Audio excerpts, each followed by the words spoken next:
तो हेलो दोस्तों, चलिए आज हम स्टार्ट करते हैं एक्सेल का तीसरा दिन। अगर आपने इससे पहले 2 दिन का वीडियो नहीं देखा है तो उन्हें ज़रूर जाकर देखें, क्योंकि आज का वीडियो उन्हीं पर आधारित है। अगर आपको एक्सेल का फॉर्मूला सीखना है तो सबसे पहले उसकी भाषा सीखनी भी होगी।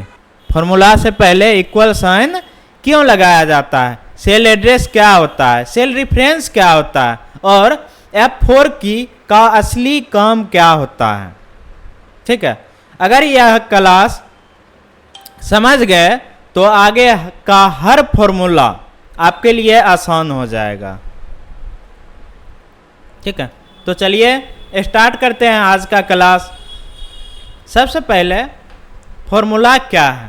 फॉर्मूला क्या है? फॉर्मूला एक ऐसा निर्देश है जिसके द्वारा एक्सेल अपने आप कैलकुलेशन करता है। फॉर्मूला एक ऐसा निर्देश है जिसके द्वारा एक्सेल अपने आप कैलकुलेशन करता है। जैसे उदाहरण के लिए हम आपसे पूछे 5 + 10 कितना होगा, 5 + 10 कितना होगा, तो आपका उत्तर आएगा 15। आपका उत्तर कितना आएगा? 15। अगर यही एक्सेल में करना हो तो इसको बताना पड़ेगा इक्वल साइन लगाकर। ठीक है, क्या लगाकर बताना पड़ेगा? इक्वल साइन लगाकर। इक्वल साइन लगाकर उसके बाद हम करेंगे 5 + 10, ये हमें उत्तर देगा 15। लेकिन यदि बिना इक्वल साइन लगाए यह करते हैं तो हमें देखिए कितना आंसर क्या देता है। 5 + 10 क्या आया? सिर्फ हमें यह टैक्स लिख कर दे दिया। क्या लिख कर दे दिया? टैक्स। क्योंकि एक्सेल को समझाना पड़ेगा कि कहाँ पर कैलकुलेशन करना है और कहाँ पर टैक्स को लिखना है। आप समझ गए होंगे कि फॉर्मूला लगाने से पहले इक्वल साइन क्यों लगाया जाता है। ठीक है, एक्सेल में इक्वल साइन फॉर्मूला की पहचान है। एक्सेल में इक्वल साइन फॉर्मूला की पहचान है। जब एक्सेल इक्वल साइन देखता है तब वह समझ जाता है कि आप कैलकुलेशन करनी है। अगर इक्वल साइन नहीं लगाएंगे तो हमें 5 + 10 का उत्तर सीधा सिंपल भाषा में वो लिख देगा 5 + 10, जैसे हमने आपको स्क्रीन पर दिखाया है 5 + 10 लिखकर। ठीक है, तो इससे पता नहीं चलता है कि ये क्या है। ये सीधा समझता है ये क्या है? टैक्स है। ये क्या है? टैक्स है। ठीक है, लेकिन यदि हम इक्वल साइन लगाकर 5 + 15 देते हैं तो हमें यह क्या देता है? 20 देता है। कितना देगा? 20। तो आप लोग समझ गए होंगे इक्वल साइन का मतलब है एक्सेल अब कैलकुलेशन शुरू करेगा। ठीक है, अगर हम एक्सेल को बता रहे हैं इक्वल लगाकर तो वो समझ जाता है। जो ही हम इक्वल स्टार्ट करते हैं तो वो समझ जाता है कि अब हमें कैलकुलेशन करना है। ठीक है, तो आप समझ गए होंगे कि एक्सेल को हम कैसे समझाते हैं कि तुम्हें अब कैलकुलेशन करना है। ठीक है, टैक्स नहीं दिखाना है, तुम्हें अब कैलकुलेशन करना है। ठीक है, तो अब आप समझ गए होंगे एक्सेल से बात करना। आप जानते हैं सेल क्या है? ठीक है, सेल क्या होता है? ये चीज़ आपको हमने दूसरे दिन का वीडियो में ही बता दिया था।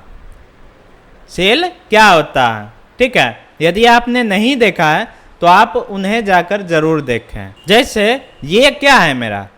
ये इसका नाम क्या है? C4। क्या है? C4। यहाँ पर आपको नेम बॉक्स में भी दिख रहा होगा C4। ये क्या है? सेल का एड्रेस है। क्या है? सेल का एड्रेस। ठीक है, तो इतना तो आपको समझ में आ गया होगा। और अच्छे से समझने के लिए आपको पीछे का वीडियो देखना चाहिए। ठीक है, तो चलिए स्टार्ट करते हैं। अब सेल रेफरेंस क्या होता है? सेल रेफरेंस क्या होता है? ठीक है, सेल रेफरेंस जब किसी फॉर्मूला में सेल एड्रेस का उपयोग किया जाता है। जब किसी फॉर्मूला में सेल एड्रेस का उपयोग किया जाता है उसे सेल रेफरेंस कहते हैं। क्या कहते हैं? Cell reference. जैसे हम यहाँ क्या किए? इक्वल लगाए। क्या दिया, इक्वल। इक्वल लगाकर ये जो है मेरा यहाँ का, ये आपको दिख रहा होगा A1 लिखे। क्या लिखे, A1। हमने सेल रेफरेंस कहाँ का दिया, ये जो है यहाँ पर इक्वल साइन लगाकर सेल एड्रेस कहाँ का दिया, A1 का दिया। कहाँ का दिया, A1 का। जो ही हमने इंटर किया तो यहाँ पर हमें उत्तर में 0 मिला। क्या मिला, 0। अब देखिए यहाँ पर यदि हम 1 लिखते हैं तो यहाँ पर हमें 1 देता है, 2 लिखते हैं 2 देता है। ठीक है, जो भी हम कहें, यदि किसी का नाम लिखे तो हमें यहाँ नाम दे रहा है ना। यही होता है मेरा क्या, सेल रेफरेंस। ठीक है, तो आप समझ गए होंगे सेल रेफरेंस क्या होता है। जब किसी फॉर्मूला में, यानी कि जब किसी सेल के अंदर इक्वल साइन लगाकर सेल एड्रेस का उपयोग करते हैं तो उसे सेल रेफरेंस कहते हैं। क्या कहते हैं, सेल रेफरेंस। ठीक है, जैसे यहाँ पर यदि हमको जोड़ना भी होता है, ठीक है, हम ये उदाहरण के लिए ले रहे हैं, यहाँ पर 5 है, यहाँ पर 3 है, यहाँ पर इक्वल साइन लगाकर इक्वल टू, ये रहा मेरा 5 कहाँ, 5 का सेल एड्रेस क्या है, C1। 5 का सेल एड्रेस क्या है, C1 प्लस C2। ये जो है 3 का सेल एड्रेस है C2। ठीक है, यदि हम इसको इंटर करते हैं तो हमें उत्तर में 8 मिलता है। कितना मिलता है, 8। ठीक है, क्योंकि ये जो है C1 का मान कितना है, C1 जो है अपना, C1 का मान कितना है, हम लोग मैथ में जरूर पढ़े होंगे। x1 इजकल टू 5 या 3, इस टाइप का हम लोग पढ़ के आए हैं। ठीक है, तो यहाँ पर देखिए C1 का वैल्यू जो है 5 है और C2 का वैल्यू है 3 है। ठीक है, और इस चीज़ को हमने यहाँ से जोड़ने को कहा है। क्या कहा है, जोड़ने के लिए। ये बीच में हम जोड़ का सिंबल दिया है। ठीक है, इसलिए हमें ये क्या कर रहा है, जोड़ कर दे रहा है। ठीक है, यदि हमने यहाँ पर माइनस का चिन्ह दिया, किसका, माइनस का, ठीक है, ये हमें क्या घटाकर दे दिया। ठीक है, तो आप लोग समझ गए होंगे सेल रेफरेंस क्या है। ठीक है, सेल रेफरेंस के बारे में आप समझ गए हैं। ठीक है, तो चलिए आगे बढ़ते हैं। आप जानते हैं सेल रेफरेंस कितने प्रकार के होते हैं, सेल रेफरेंस कितने प्रकार के होते हैं। ठीक है, तो सेल रेफरेंस 3 प्रकार के होते हैं। सेल रेफरेंस कितने प्रकार के होते हैं, 3 प्रकार का। ठीक है, पहला सेल रेफरेंस होगा अपना relative reference, RELATIVE, relative reference. पहला अपना रिलेटिव रेफरेंस, दूसरा है एब्सोल्यूट रेफरेंस, तीसरा है मिक्स्ड। तो आप समझ गए होंगे रेफरेंस टोटल कितने प्रकार के होते हैं। रेफरेंस टोटल हमें 3 प्रकार के होते हैं। कितना, 3 प्रकार का। ठीक है, सबसे पहले हम देखते हैं रेफरेंस करता क्या है।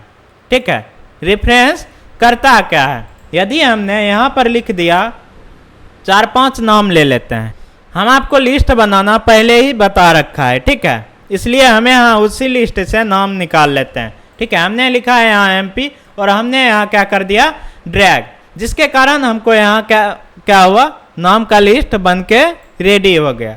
ठीक है, अब हमें क्या करते हैं, यहाँ पर इक्वल साइन लगाकर इस सेल का रेफरेंस डाल देते हैं। ठीक है, जो ही यहाँ पर हमने इक्वल साइन लगाया उसके बाद MP पर क्लिक किया तो हमें यहाँ पर क्या मिल रहा है, जो ही हमने यहाँ पर इक्वल साइन लगाकर MP पर क्लिक किया हमें क्या ऑप्शन मिल रहा है, D1। क्या मिल रहा है सामने स्क्रीन पर, D1 इक्वल टू D1। ठीक है, D1 क्या है, MP जो नाम है, D1 जो है MP जो नाम है उसका सेल रेफरेंस है। क्या है, सेल रेफरेंस। ठीक है, यानी कि MP का सेल एड्रेस क्या है D1, ठीक है। यहाँ पर MP आ, यदि हमने इसको ड्रैग किया, ठीक है, आपको दिख रहा है ड्रैग करते ही यहाँ पर क्या था, नेम बॉक्स आप देख, या यहाँ पर देख D1 है, यहाँ क्या हो गया D2, यहाँ D3, मतलब मेरा जो है सेल रेफरेंस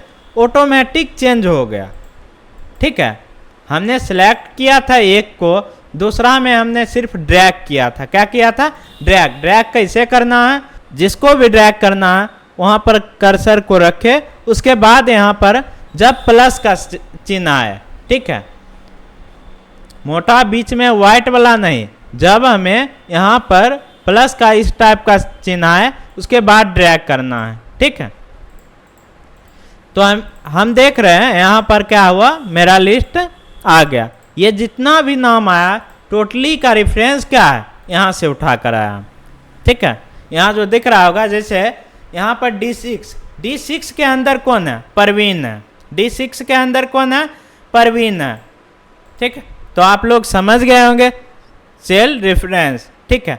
अब देखते हैं रिलेटिव रेफरेंस क्या होता है। रिलेटिव रेफरेंस क्या होता है, रिलेटिव रेफरेंस क्या होता है, चलिए इसको हम समझाते हैं। हम जैसे ही इक्वल टू यहाँ पर MP को अभी सेलेक्ट किए फिर से, ठीक है, इसको हम ड्रैग किए। यदि हम नीचे ड्रैग किया तो नीचे जितना है MP के नीचे देखिए क्या था, अमन था, रोशन था, अमरेश, वो सारा नाम लिस्ट बाय लिस्ट आ गया। यदि हमने इसको दायां साइड यानी कि दाहिने साइड ड्रैग किया तो इसके बाद कुछ नहीं था ना, ठीक है। यहाँ पर देखिए कुछ नहीं है ना, लेकिन नीचे हम ड्रैग करते हैं, उसी को हम अमन के पास जाकर ड्रैग करते हैं तो यहाँ हम देखते हैं MP मिल गया, ठीक है। एक जगह तो कुछ नहीं मिला, लेकिन दूसरे जगह क्या हुआ, MP मिल गया, ठीक है। क्यों मिल गया वो चीज़ हम आपको क्लिक करके बताते हैं, ठीक। देखिए यहाँ पर क्या था, D2 था, क्या था D2 के बाद सेल हमने चेंज किया, यहाँ पर क्या हो गया E2, D से क्या हो गया E हो गया, उसके बाद क्या हो गया F2, यानी कि F2 में मेरा क्या था, MP लिखा हुआ है। आप देख सकते हैं F2 जो मेरा सेल एड्रेस है उसमें MP लिखा हुआ है, इसलिए हमें F2 के जगह सेल रेफरेंस में MP मिल गया। तो समझ गए होंगे ये क्या करता है, जब हम इसको लेफ्ट या राइट कहीं भी ड्रैग करते हैं इसका सेल रेफरेंस जो होता है वो चेंज होते रहता है। क्या होते रहता है, चेंज होते रहता है, ठीक है। इसमें हम आगे जानेंगे, लॉक सिस्टम इसमें होता है, ठीक है। क्या होता है, लॉक, चलिए हम बताते हैं, ठीक है। दूसरा जो है अपना एब्सोल्यूट रेफरेंस। क्या है, एब्सोल्यूट रेफरेंस। यदि आपको इससे पहले वाला नहीं समझ में आया होगा रिलेटिव रेफरेंस, तो आपको हम बताते हैं पहले एब्सोल्यूट रेफरेंस, ठीक है। एब्सोल्यूट रेफरेंस क्या करता है, ठीक है। आपको पता है रो और कॉलम, क्या, रो और कॉलम, ये जो दिख रहा है आपको ABCD, ये सारे कॉलम्स हैं। क्या है, कॉलम्स, यानी कि column A, column B, column C, column D, ठीक है। और ये जो आपको दिख रहा है रो 1, रो 2, रो 3, ये सारे रो है, ठीक है। जब हम दोनों को, जैसे यहाँ पर हम क्या किए, सेल रेफरेंस दिए, ठीक, सेल का एड्रेस डाल रखे हैं ना C1, यहाँ पर यदि मेरा C1 है, ठीक है, यदि हम चाहते हैं नीचे भी मेरा C1 ही रहे, क्या रहे, C1 ही रहे, ठीक है, चाहे कहीं भी ड्रैग करे, मेरा जो सेल एड्रेस है वो C1 ही जाए, ठीक है, क्या जाए, C1। तो इसको हम करते हैं F4, ठीक है। F4 से ये क्या होता है, लॉक होता है, यानी कि यहाँ पर ये जो 1 क्या है मेरा रो है और C क्या है मेरा कॉलम है, ठीक है। जिसके आगे डॉलर का सिंबल दिख रहा होगा, आपको दिख रहा होगा डॉलर का सिंबल, जिसके आगे डॉलर का सिंबल दिख रहा होगा वो क्या है, मेरा लॉक है। क्या है, लॉक है। यानी कि अगर हम इसको नीचे ड्रैग करेंगे तो ये मेरा 1 के जगह 2 नहीं होगा, जैसे हमें पहले हुआ था, ठीक है। यहाँ पर C2 हो गया था, लेकिन अब ये C2 नहीं होगा, क्योंकि हमने इससे आगे क्या लगा दिया, डॉलर का सिंबल, यानी कि F4 से हमने इसको लॉक कर दिया। क्या कर दिया, लॉक। अभी ये C और 1, C क्या है, कॉलम है अपना, C क्या है अपना, कॉलम, C कॉलम भी लॉक हो गया और 1 रो भी लॉक हो गया है, ठीक है। यदि हम यहाँ इंटर करते हैं तो यहाँ हमको 0 ही आएगा, क्योंकि मेरा जो है C1 उसके जगह पर कुछ नहीं है, ठीक है। C1 के जगह हम इसको खिसका कर D1 कर देते हैं। कितना, D1 के जगह मेरा क्या है, MP है। D1 के जगह क्या है, MP। इसको यदि हम इंटर करते हैं तो हमें मिलता है MP, नाम क्या मिलता है, MP, ठीक है। उसके बाद यदि हम इसको ड्रैग करते हैं, अभी के लिए इसको ड्रैग करते हैं, कहीं भी आप ड्रैग कीजिए, यहां पर D1 ही दिखाई देगा, कहीं भी आप क्लिक कीजिए, ठीक है। ड्रैग किए, इसको हम फिर राइट ले जाते हैं, कहीं चेंज हो रहा है, ठीक है, दिख रहा है आपको, नहीं दिख रहा होगा, क्यों, क्योंकि हमने इसको लॉक कर दिया है, किसको, D1 को। और ये कहीं भी, अब इसको हम ड्रैग कहीं भी करें, ठीक है, चाहे लेफ्ट करे, राइट करे, कहीं भी करे, इसका सेल रेफरेंस चेंज नहीं होगा, ठीक है। जो ये जो हम देख रहे हैं है ना, D1, ये चेंज नहीं होगा, ठीक है।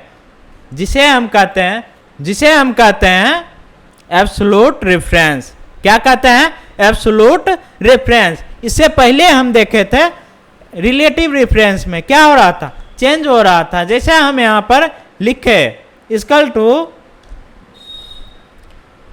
B2, क्या लिखे हैं, B2 इंटर किए तो इसके नीचे जो हम ड्रैग करेंगे तो यहां से मेरा क्या हो जाता है, C2, क्या हो जाता है, C2, ठीक है। दिख रहा है ना आप लोगों का, यहां पर B2 था, यहां पर C2 आया तो क्या है, C2, ओ सॉरी, यहां पर B2 था, ठीक है, B2 था तो B2 में क्या था, रिलेटिव रेफरेंस, ठीक है। B3 में क्या है, एब्सोल्यूट रेफरेंस, ठीक है। B4 में क्या है, मिक्स्ड रेफरेंस, ठीक है। ये दिख रहा होगा आपको, ठीक है। अब हम चाहते हैं यहीं पर जैसे हम लिखे हैं इक्वल टू, ये रेफरेंस डालते हैं, कौन सा, ये C2 का हम यहाँ रेफरेंस डालें तो यहाँ पर क्या दिख रहा है, रिलेटिव रेफरेंस आया है, ठीक है। यदि हम इसको अभी नीचे ड्रैग करते हैं तो यहाँ पर क्या आ रहा है, रिलेटिव रेफरेंस, एब्सोल्यूट रेफरेंस और मिक्स्ड रेफरेंस लिखा हुआ आ रहा, मतलब जो चेंज हो रहा है। जैसे C2 में मेरा था रिलेटिव रेफरेंस, C3 में था एब्सोल्यूट रेफरेंस और C4 में था मेरा मिक्स्ड रेफरेंस, ठीक है। अब आपको दिखाते हैं, यदि हम F4 फर्स्ट टाइम क्लिक करें, यानी कि 1 टाइम, तो ये दोनों लॉक होता है। क्या होता है, दोनों, इसमें रो और कॉलम दोनों लॉक होता है। जब मेरा रो और कॉलम, क्या, रो और कॉलम दोनों लॉक हो तो उसे हम एब्सोल्यूट रेफरेंस कहेंगे। क्या कहेंगे, एब्सोल्यूट रेफरेंस, ठीक है। यदि अब हम इसे कॉपी करके कहीं भी रखें, Ctrl+C करके, तो ये हमें रिलेटिव रेफरेंस ही बताएगा, ठीक है। लेकिन यदि हम जिसमें लॉक नहीं कर रखे हैं, ठीक है, जैसे यहाँ पर एब्सोल्यूट है, इसका सेल एड्रेस क्या है, C3 आपको दिख रहा है, ठीक है। C3 में क्या लिखा हुआ, एब्सोल्यूट रेफरेंस लिखा हुआ है ना। या हम दूसरा लेते हैं, यहाँ पर हम इक्वल टू मुकेश, यहाँ पर हम क्या ले लिए, D9, सेल एड्रेस क्या लिए हैं यहाँ पर, D9, ठीक है। अब इसको हम कहीं भी क्लिक करें, ठीक है, Ctrl+C और Ctrl+V, देखिए यहाँ क्या हो गया, 0 हो गया। क्या हो गया, 0। लेकिन दूसरा, यदि हम इसको फर्स्ट टाइम, ठीक है, D9 को एक बार F4 क्लिक करते हैं। क्या करते हैं? F4 click. ये क्या हो गया? मेरा रो और कॉलम दोनों लॉक हो गया। क्या हो गया? लॉक। अब इसको हम कंट्रोल C से कॉपी करके सेम जगह पर पेस्ट करते हैं। क्या यहाँ पर आपको क्या दिख रहा है? मुकेश दिख रहा है ना? क्या हुआ यहाँ पर? हम जो यहाँ पर लॉक किए थे सेम सेल एड्रेस क्या हो गया यहाँ पर हमको मिला है। ठीक है, उसके बाद हम आपको दिखाते हैं तीसरा, मिक्स्ड रेफरेंस। क्या? Mixed reference. ठीक है, यदि हम इसको यहां पर आपको दिख रहा होगा D9 दिख रहा है। यदि हम इसको एक बार और F4 क्लिक करते हैं, क्या करते हैं? एक बार और F4 क्लिक करते हैं तो ये क्या हुआ? सिर्फ और सिर्फ रो लॉक हुआ। क्या लॉक हुआ? रो। ठीक है, और फिर से एक बार हम F4 क्लिक करते हैं, क्या हुआ? ये लॉक कॉलम। ठीक है, तो जब मेरा रो और कॉलम, ठीक है, रो या कॉलम दोनों में से एक लॉक हो, ठीक है, दोनों में से एक के आगे डॉलर का सिंबल रहे तो उसे हम मिक्स्ड रेफरेंस कहते हैं। क्या कहते हैं? Mix reference. ठीक है, जब मेरा रो या कॉलम दोनों में से एक के आगे डॉलर का सिंबल रहे, इसका मतलब है दोनों में से एक लॉक है। दोनों में से एक लॉक है। एक लॉक होने का मतलब है जो आगे जो हम उसको ड्रैग करेंगे वो एक ड्रैग होगा। अभी मेरा क्या था? डी, यानी कि डी क्या है मेरा? डी मेरा कॉलम है। डी क्या है मेरा? कॉलम। कॉलम ये मेरा क्या है? लॉक है। कॉलम क्या है? लॉक है। इसलिए ये रो आगे बढ़ेगा, क्योंकि जब हम इसको नीचे ड्रैग करते हैं, ठीक है, नीचे ड्रैग करते हैं तो मेरा क्या हो रहा? रो आगे बढ़ रहा है। ठीक है, रो का एड्रेस क्या हो रहा है? यहाँ पर देखिए D10 हुआ, फिर यहाँ पर देखिए D11 हुआ। क्या हो रहा? मेरा रो आगे बढ़ रहा है, लेकिन कॉलम जो है डी का डी ही रुका हुआ है। ठीक है, यदि हम यहाँ पर F4 क्लिक करके, ठीक है, रो को लॉक कर दे, किसको? रो को लॉक कर दे, और फिर हम नीचे ड्रैग करते हैं तो आपको दिखेगा मुकेश मुकेश मुकेश। दिख रहा है ना? क्यों दिख रहा है? क्योंकि अभी हम किसको लॉक किए हैं? 9 को। 9 के आगे क्या है? मेरा डॉलर का सिंबल। ठीक है, और 9 मेरा क्या है? रो है, इसलिए ये क्या है? लॉक है। ठीक है, यानी कि यहां पर जो है D9, यानी कि यदि हम इसको कॉलम को आगे बढ़ाए, कॉलम के तरफ चेंज करें, ठीक है, कॉलम किधर जाएगा मेरा? तो दाहिना साइड या बायां साइड, यानी कि लेफ्ट या राइट, और अप और डाउन क्या होगा? मेरा रो चेंज होगा। अप डाउन मेरा रो चेंज होगा, और लेफ्ट राइट मेरा कॉलम चेंज होगा। ठीक है, याद रखिएगा। तो जैसे हम यहां पर क्या किए? दाहिना साइड ड्रैग किए। ठीक है, यानी कि राइट साइड हम क्या किए? ड्रैग किए। तो यहां पर क्या हो रहा? यहां पर हम क्लिक किए तो यहां पर ई दिख रहा है। ठीक है, डॉलर का सिंबल किसके आगे? 9 के आगे, यानी कि रो लॉक है अपना। रो क्या है? लॉक है, लेकिन ई क्या है? अभी फ्री है, ये घूम सकता है। ठीक है, इसको यदि हम ड्रैग जितना बार करें ये आगे बढ़ते रहेगा। ठीक है, यहाँ है। अब देखिए यहाँ पर हम चेंज करते हैं, राजेश। ठीक है, देखिए ये नीचे चेंज हो रहा है, सुनील। दिख रहा है ना? नीचे चेंज हो रहा है ना अपना। तो ये क्या है? अपना रो चेंज हो रहा, लेकिन हम इसे क्या कहते हैं?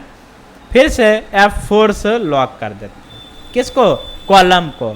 ठीक है, यहाँ नहीं, यहाँ करते हैं। F4 से क्या करते हैं? इस बार कॉलम को लॉक कर देते हैं। यहाँ पर क्या है? मेरा कॉलम। देखिए आप, सीधा मुकेश मुकेश मुकेश दिख रहा है ना? तो ये चीज़ जो आपको काम आने वाला है, आगे भी लुकअप, एक्स लुकअप, जो भी आप लगाइएगा, किसी भी प्रकार का फॉर्मूला, ठीक है, उसमें ये सबसे ज़्यादा काम आएगा। ये हमारे F4 का जादू। ठीक है, F4 का जादू, आपने F4 का जादू देखा न? अगर हम क्या किए, यहाँ पर जैसे रिलेटिव लिखा हुआ है, ठीक है, क्या है यहाँ पर, अगर हमने सिर्फ और सिर्फ यहाँ पर दिखाते हैं, ठीक है, इक्वल टू अमन सेलेक्ट किए, यदि हमने यहाँ पर अमन के पास यहाँ ड्रैग किया तो अभी क्या आ रहा है, अमन, रोशन, अमरीश, लक्ष्मण, परवीन, भास्कर, ठीक है। यदि हम यहाँ पर एक बार F4 क्लिक करते हैं, कितना बार, F4 वन टाइम क्लिक करते हैं, क्या दिख रहा है आपको, अमन अमन अमन, ठीक है। फिर से एक बार हम क्या करते हैं, F4 क्लिक करते हैं, ठीक है। अब क्या दिख रहा है आपको, फिर अमन अमन अमन दिख रहा है, ठीक है। चलिए फिर से एक बार F4 क्लिक करते हैं, ठीक है। अब क्या दिख रहा है आपको, अमन, रोशन, अमन। सिर्फ मेरा F4 को क्लिक करने से क्या हो रहा, इसका दुनिया ही चेंज हो रहा है, ठीक है।